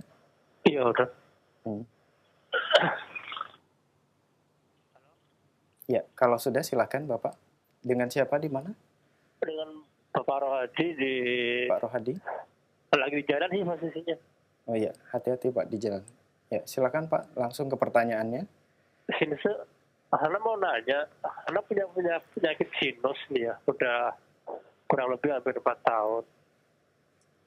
Ya. Itu sampai hidung sebelah kiri itu mampet, terus berpengaruh ke telinga juga, pendengarannya berkurang. Ya. Itu apa yang harus dikonsumsi, atau mungkin ada nasihat dari Sinse gitu, apa yang harus dilakukan itu? Usia berapa, Pak? Usia 38. Kalau pagi ya Pak ya? Hah? Kalau pagi? Kalau pagi, Iya, pileknya kalau pagi. bukan pilek, sinusitis ya. Tapi nggak pernah pilek? Sinus. Anak punya penyakit sinusitis. Iya. Udah Sudah berapa lama? kurang lebih hampir 4 tahun. 4 Itu tahun. kalau hidung sebelah kiri mampet. Sudah cukup? Sebelah kiri mampet. Ya. Terus dampaknya itu berpengaruh ke telinga. Telinga kiri kanannya itu masih kayak ada berlebih gitu. Itu dari pagi sampai malam seperti itu atau ada waktu-waktu tertentu, Pak? Tiap hari, hampir dari pagi, hampir tiap hari kita ya, mungkin ya hampir tiap hari lah. Baik. Dari pagi sampai malam. Ya, cukup Pak. Baik, Bapak, Ya. mohon ditunggu jawaban dari Sinse, Bapak. Ya, terima kasih. Assalamualaikum. Sama-sama. Waalaikumsalam warahmatullahi wabarakatuh. Silakan, Sinse. Kalau dulu di Jawa mengatasi sinus, sebenarnya sinus ini Ya. nggak mesti ya. Jadi kalimat sinus dari kedokteran barat dalam pengobatan klasik itu ada beberapa hal. Ya. Bahkan ada juga yang jenis menurut pengobat klasik itu Sariawan Polo itu juga ternyata sinus. Ya. Ini disebut oleh kedokteran barat sinus. Atau terjadi peradangan di pangkal hidung juga terkadang disebut sebagai sinus juga. Ada beberapa hal. Secara umum beberapa bahan obat yang digunakan untuk sinus, kalau orang dulu itu sering menggunakan sambiloto. Sambiloto. 1 genggam sambiloto, kemudian direbus dengan segelas air sampai mendidih saja. Kemudian diminum selagi hangat. Lakukan pagi dan sore. Ada juga yang menggunakan resep di Jawa tahun kemari ya, agak tahun-tahun ke 1500-an gitu ya. Itu ini kan kalau sambiloto Jawanya jauh tahun 1300 1200. Ya. Kalau yang agak kemari itu bisa menggunakan jinten hitam. Era sekarang disebut batu soda. Dulu namanya jinten hitam. Nigella sativa. Kemudian seujung sendok teh kemudian dikunyah. Minum air hangat, lakukan pagi dan sore. Demikian, mudah-mudahan lo angkat penyakitnya dan bermanfaat bagi para pendengar dan bersih yang lainnya selanjutnya. Baik. Syukran wa jazakallah khairan Sinse atas jawabannya. Semoga bermanfaat untuk Bapak yang bertanya. Nah, Fathah Islam Azakumullah, masih kami buka kesempatan bagi Anda yang ingin bertanya secara langsung. Halo. Halo, assalamualaikum. Waalaikumsalam warahmatullahi wabarakatuh. Dengan Ibu siapa di mana? Ibu Lestari di Lampung. Ya, silakan Ibu. Saya mau bertanya. Umur saya 50 tahun. 1 tahun ini saya merasa memang dari anak-anak masih kecil itu pernah perut saya itu panas. Yes. Ke dokter cuma dikasih obat-obat emah itu. Terus sembuhnya itu waktu anak-anak masih kecil saya mengkonsumsi jus wortel sama kunyit. Ya. Yes. Kemudian Ibu. Saat 1 tahun yang kemarin itu saya setiap malam itu keluar keringat yang berlebih sekali misalnya. Terus saya berobat, tes itu katanya kolesterolnya kurang. Cuma saya mengkonsumsi daun kates, kemudian hilang. Nah, sekarang ini yang masih sering saya rasakan itu perut panas, di ulu hati itu pernah berdebar kencang gitu. Waktu mengkonsumsi kunyit, gimana perkembangannya Bu? Itu sempat sempat sembuh Sensei, sampai sekarang anak-anak kan sudah kuliah. Ya sekitar 8 tahun yang lalu lah Sensei. Nah, terus yang terakhir kemarin itu karena anak-anak itu sakit selama 6 bulan, jadi saya bolak-balik mungkin capek pikiran, capek ini karena anak di pondok. Capek pikiran, capek badan gitu ya. Nah itu terus keringat dingin, begitu sudah 6 bulan ngurusin anak itu keluar. Nah terus itu lambung di ulu hati saya ini berdetak kencang sekali. Nah waktu itu saya langsung ke spesialis dalam, kata dokternya ibu ini nggak sakit apa-apa, ibu cuma depresi aja. Baik Ibu, pertanyaannya sudah bisa kami tangkap. Mohon ditunggu jawaban dari Sensei. Terima kasih Ibu atas interaksinya. Silakan Sensei. Iya, sebenarnya tadi udah cerita juga ya, kalau sempat bikin ramuan kunyit kemudian sudah sembuh. Iya. Ini kambuh lagi berarti. Ini kambuh lagi. Sebenarnya kemudian datang ke pengobat pun karena kekhawatiran kecemasan saja kan. Karena sebenarnya sudah pernah kalau bikin obat kemudian sembuh. Allah sembuhkan itu ya. Kemudian ini sebenarnya kan karena kecemasan saja. Kurangi cemas, ya bikin obat ya lalu minum lagi. Kemudian nah itulah kadang-kadang saya agak anehnya begitu. Bukan 1-2 orang yang hilir mudik mengantar anak ke pondok kemudian stres katanya. Apa yang bikin stres ya? Mengantar anak ke pondok harusnya nggak stres. Ini anaknya stres, orang tuanya stres. Ya udahlah, zaman akhir nggak ada masalah, gimana lagi. Yang paling gampang adalah jangan khawatir cemas. Terus sudah pernah menggunakan ramuan sendiri kemudian seperti yang tadi diceritakan. Kemudian alhamdulillah sembuh sampai lama. Kemudian pas sakit lagi kan harusnya tinggal bikin ramuan lagi ya, kalau nggak cemas tapi kan. Karena kecemasan tadi. Ya memang etikanya Bu, saya cuman ya mungkin karena kecemasan jadi etika nggak kepake. Ya memang pertama ilmu sih ya. Setelah ilmu baru akhlak, etika, adab baru kepake. Enggak ilmu ya enggak. Yang perlu diperhatikan. Jadi kalau ibu memang sudah pernah meracik kemudian cocok dan sembuh ya itu tadi ilmui kemudian diracik, nggak perlu datang ke tempat lain. Lagian kalau datang ke tempat dokter misalkan ya, ibu kan datang dari rumah dalam keadaan percaya ya, jangan kemudian mengatakan saya tidak cocok dengan obat kimia, kan berarti seakan-akan saya minta diperiksa dok tapi saya nggak cocok sama obat dokter kan agak iya kan agak aneh gitu kan. Jadi ya jangan begitu. Kalau memang nggak cocok ya jangan datang. Kalau datang berarti harus cocok gitu ya. Kalaupun nggak minum obatnya konsultasi aja, tapi nggak usah kemudian saya nggak cocok minum obatnya, tetapi ya tetap aja diterima karena walau bagaimanapun juga etika juga ya walau bagaimanapun juga ya ini datang mau ngapain ya kan, datang mau nolak ya ibaratnya datang tapi saya nggak setuju kan, nggak setuju ya jangan datang, itu yang paling gampang ya. Dan ibu sebenarnya udah punya obat sendiri, udah punya racikan sendiri yang tadi diceritakan kan seperti itu. Berarti tinggal menghilangkan kecemasan, selesai, nggak ada masalah.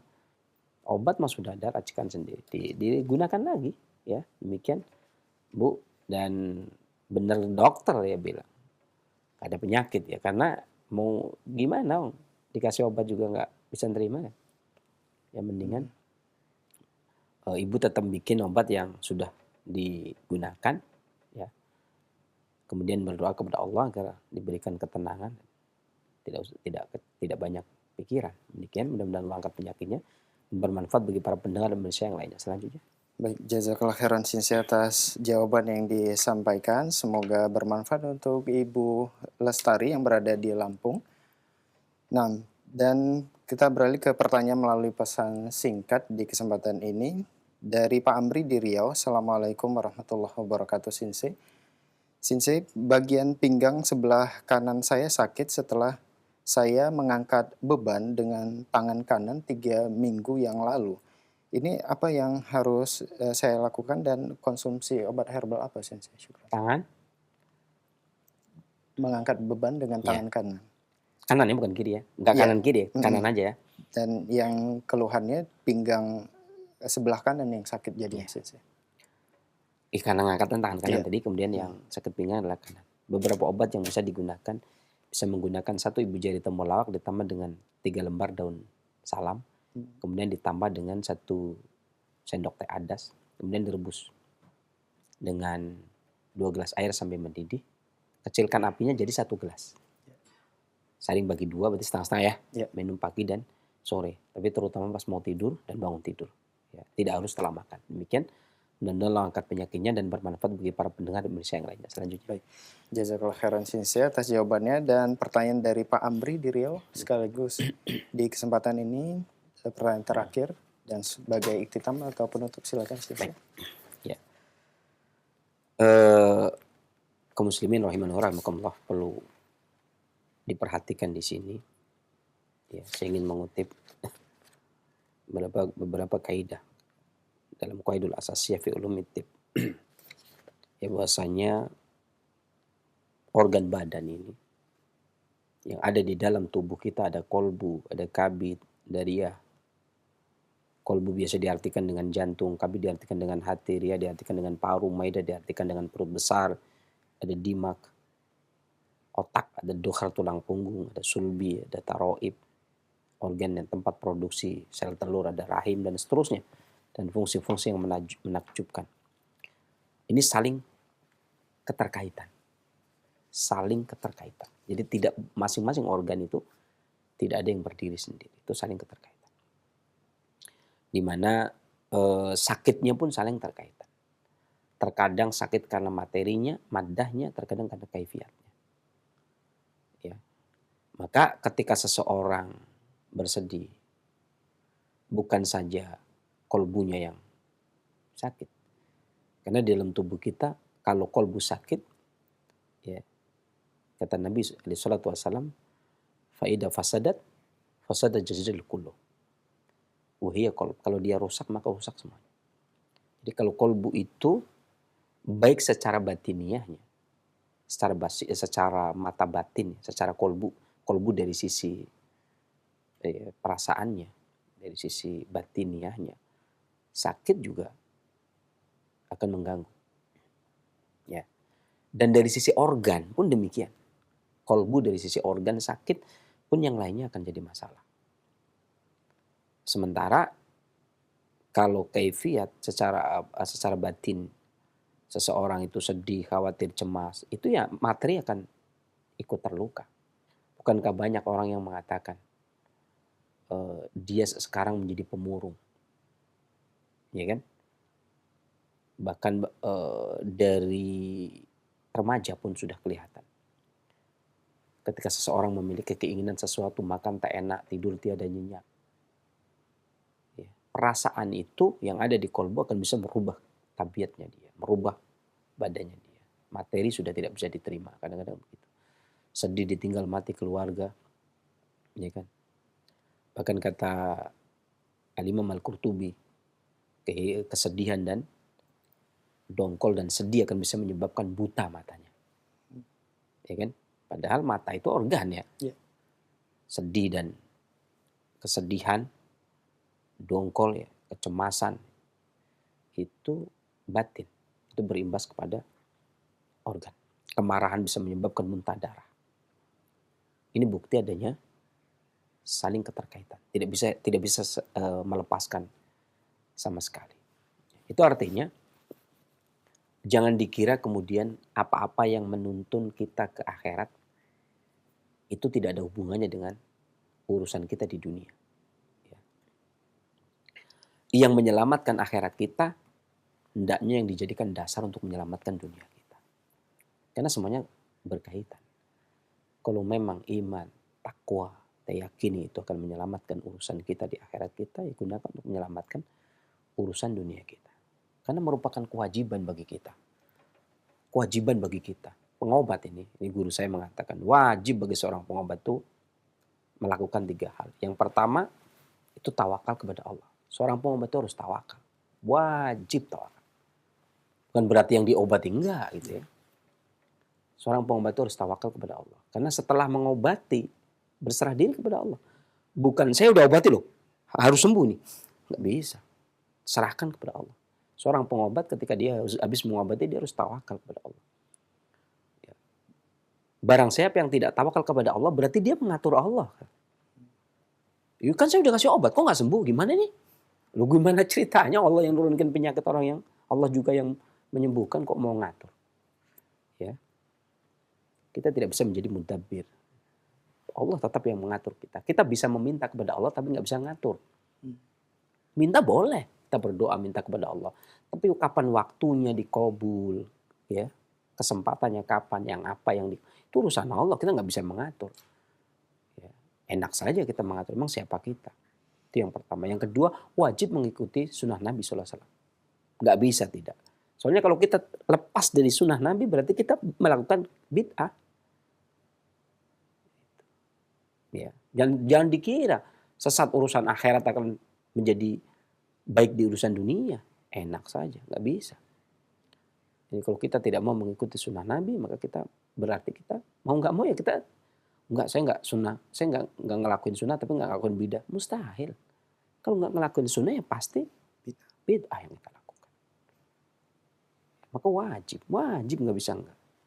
Karena kalau kita mengatakan mau taat kepada Allah, mencinta Allah, maka fattabi'uni, ikuti Nabi SAW. Oh itu wajib, nggak bisa ditawar lagi. Sementara ini saya nggak nyunah dulu, hanya bid'ah dulu, nggak bisa. Nggak ada kata lain. Kemudian sabar. Sabar di dalam berserah diri kepada Allah, sabar di dalam mengikuti sunnah Nabi SAW. Kalau kita tidak mau, konsekuensinya kalau kita tidak mau sabar, berarti kita menentang takdir Allah.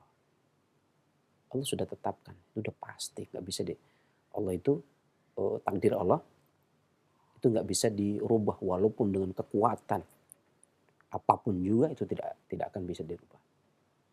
Jangan lancang, ya, jangan fudul, jangan lancang.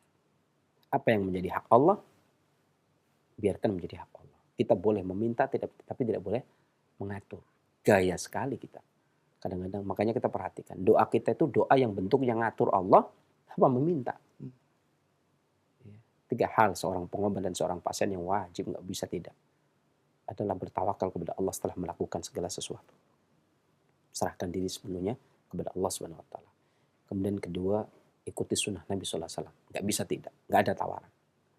Kemudian yang ketiga, sabar. Ini selalu dulu ketika saya belajar dinasihatkan oleh guru saya, 3 ini nggak boleh lepas. Seorang pengobat yang tidak tawakal maka dia akan menjadi ujub. Ya. Seorang pengobat yang tidak mengikuti sunnah Nabi pasti dia akan terjatuh kepada bid'ah. Gaya apapun dia kalau dia terjatuh kepada bid'ah itu percuma. Ya. Segaya apapun dia. Kemudian yang ketiga sabar.